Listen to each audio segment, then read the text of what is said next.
There are a lot of games out there nowadays. When I was a kid, we were lucky to get games of Monopoly, you know, IQ Battle 2000 if we're lucky. But now there's a glut of them out there. You can find a game for pretty much anything, especially if you're into building a medieval village, for instance, or farming. Then you're set. But how do you know which game is best to get? There's a lot of them all about the same thing. And that's something I thought I would look at again. And again, since Halloween is about to happen, as long as I get this edited in time, I want to continue on with that zombie theme. So if you wanted to represent being a brain-hungry, flesh-eating zombie, which would be the game that would win in a board game duel?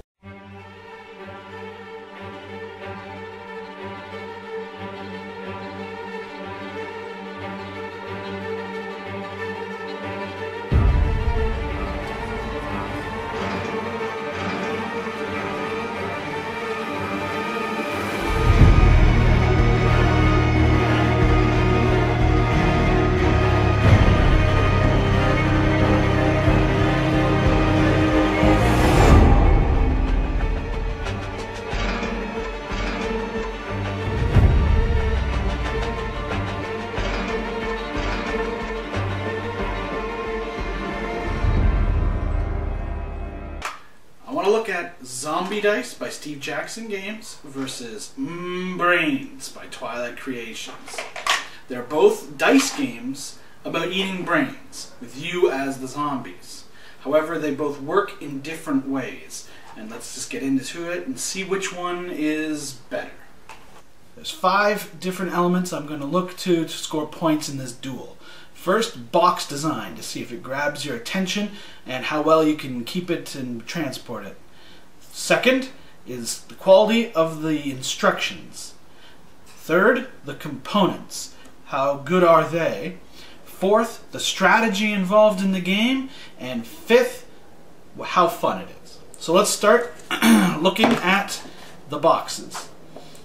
Zombie Dice comes in a tube.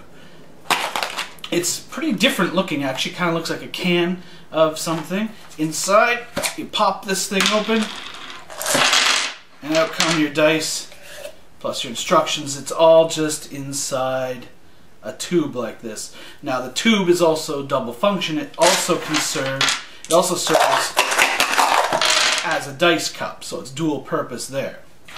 It's got a picture of a zombie on the front, and it says Zombie Dice and has, you know, a number of players and all that stuff. The problems with this is because it's in a tube like this, it doesn't really fit in your bag or on your shelf easily. In some ways, this is actually a bonus because you kind of end up keeping it on your shelf near the edge and you always see it as you're going by. But when you put it in your bag, if you're traveling or something, there's always a chance it's going to get crushed if there's a bunch of other games in. It just doesn't stack nicely. The other big problem with this, at least in the first printing, this is the first edition that I've got. I know there's a super fancy deluxe tube you can get, but that's an additional product, so I won't worry about it here. But one of the problems is the bottom is very much like the top. Just a plastic piece that's stuck in there. When you're using it as a dice cup and shaking it vigorously as you want to do, a lot of times the bottom just pops right off.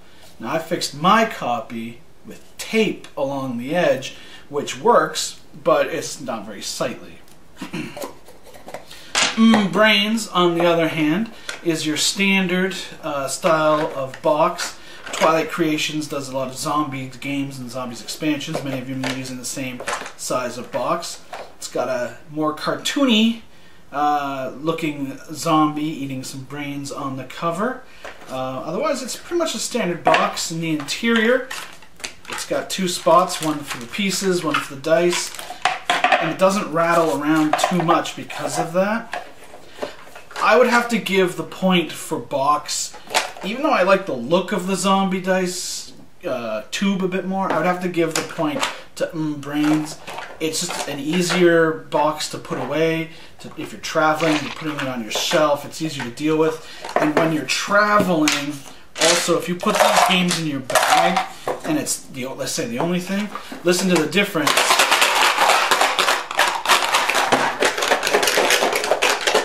The zombie dice tube is a lot louder when you're walking around. So 1 point for brains. Okay, instructions. This is brains here, this is zombie dice here.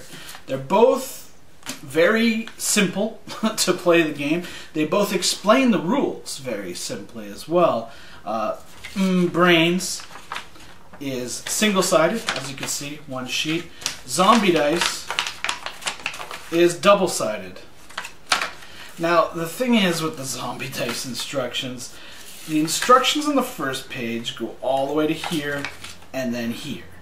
This is just ad-in information, and this is an ad for Cthulhu Dice, which is a horrible, horrible, horrible game that Steve Jackson Games makes. This could easily have just been on one side of the piece of paper, maybe had some art or something. I would really call this a tie between the two of them. They're very easy games, and they both explain how they work very simply. But I'm going to give the point to Brains because of this ad for Cthulhu Dice, which I hate with loathing beyond all reason. Okay, let's look at the components of the games now.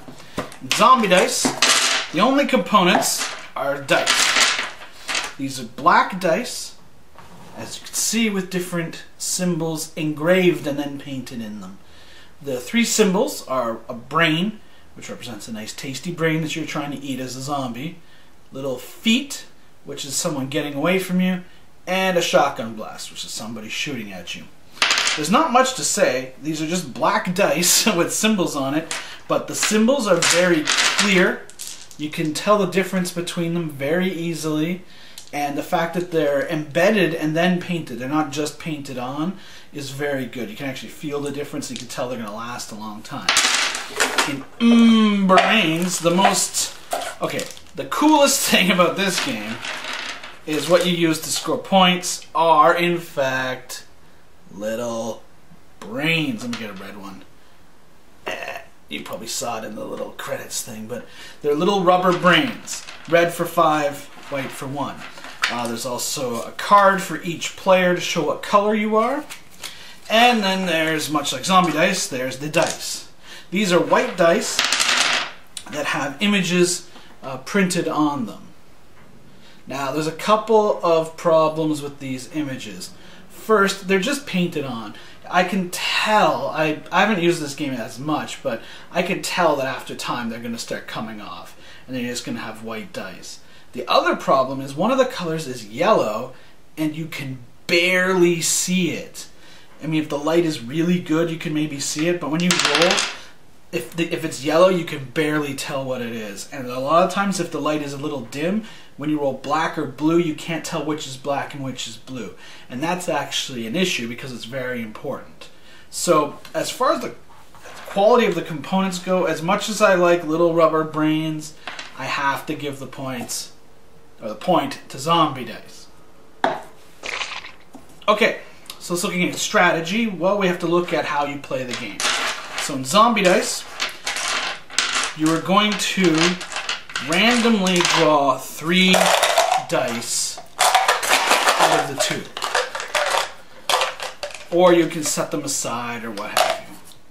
So you draw your 3 dice. These are the 3 victims that you're trying to eat right now. And you're going to roll these dice, and the results that come up are going to be how they react. This is very bad. Alright, so a shotgun blast means that you've been shot. You can only take 3 shots. A brain would be a point, which would be a good thing, but the little feet mean that they're running away. So now, after you've rolled once, you have a choice. You can either quit while you're ahead, or you can roll again and add. And I'm going to roll again and add. Now the shot, I keep. That just gets put aside for me. Let's actually put it here just so you can see it. I would put brains here, but I haven't gotten any yet. So you always roll 3 dice. Now these guys ran away. I'm going after them, but I'm going to have to add another one. Alright, so Hey, okay, this time I got 2 brains. So I'll put those in my score there, and 1 guy who got away. While this is going all right, I'm going to keep going. Let's take another 2 dice out. Ooh, 3 shots. So that's the problem. This is basically a press your luck game. Like, there's a lot of other ones. Can't Stop. I believe there was a Monopoly dice game. There's a whole bunch of them. But Tequila Pigs or Pass the Pigs is another classic example. If you ever take 3 shotgun blasts, you're done. Any brains that you've scored are gone. They are stricken from the record. If at the end of one of your turns you decide, you know what, I've done enough, I'm going to score my brains, then you write them down on a piece of paper or something and remember how many you've got. So the strategy is to watch for how many shotgun blasts are coming. Is it good to play it safe, or do you want to go for it? Now, the thing that makes Zombie Dice more interesting than a lot of the other press your luck games is the different color of dice are different odds. Green have more brains than anything else. Yellow is even. Red are mostly shotgun shells. So if you've gone through a few times and you've seen barely any red come up, you know that deep in here there's still some red, so it might be a good time to quit. If you got lucky and used some red at the very beginning and didn't get shotgun blasts, you know, you might want to keep going. It's a little bit more informed than most other press your luck games.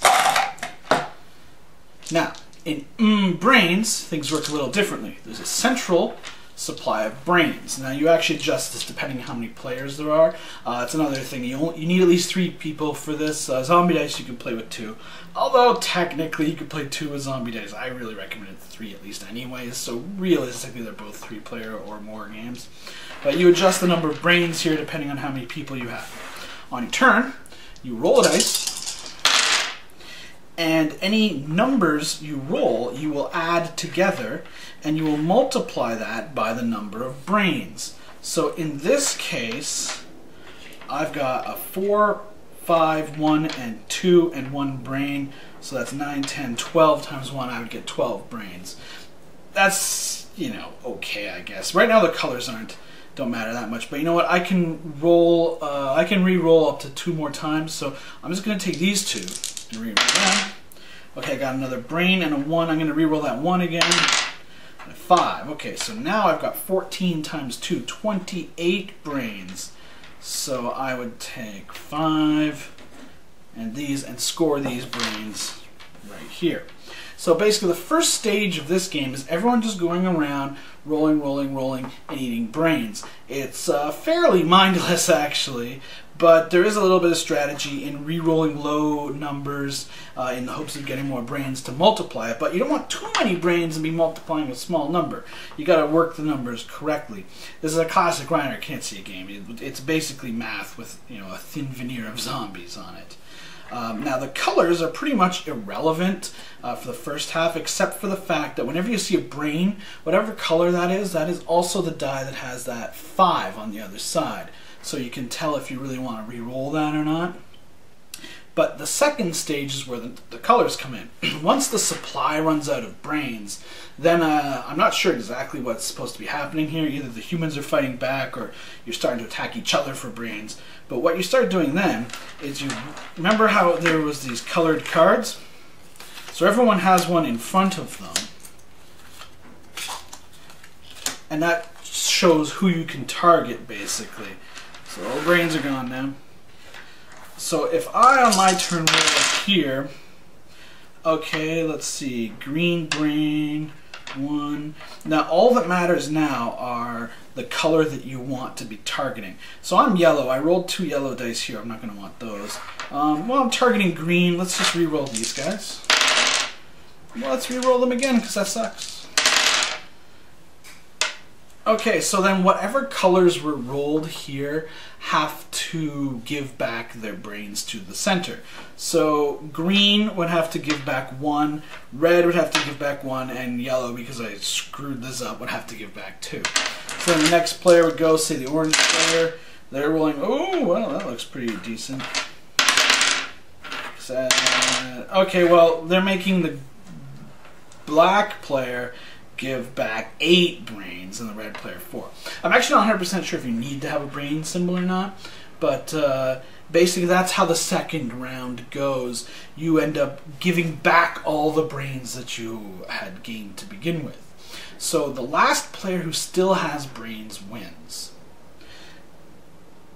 Strategy-wise, it's tough to say. At first, Brains seems to have a little bit more strategy, but I have seen this game be undone by luck so many times. If anything, I would call this a draw, but yeah, I think I would actually have to give it to Zombie Dice. It's a very obvious strategy, but it's got strategy. And then we move on to the fun quotient. I'm also going to have to go with Zombie Dice. I just find that Zombie Dice fits the theme a little bit more. You're getting brains. Whoever gets the most brains first wins. Brains is like you're getting brains. Once all the brains have been gotten, then you start losing brains for some reason. It doesn't really make much sense, and it feels very artificial. So there we have it. Zombie Dice beats out Brains. Not by much. They're both dice games when you come down to it. It's pretty random. But if you want the flavor of a zombie munching down on some brains, then Zombie Dice is a little bit better. It makes a little bit more sense. Even if it is a bit of a pain to pack away sometimes. I think it's also quicker of a game. It gives a little bit more of a range.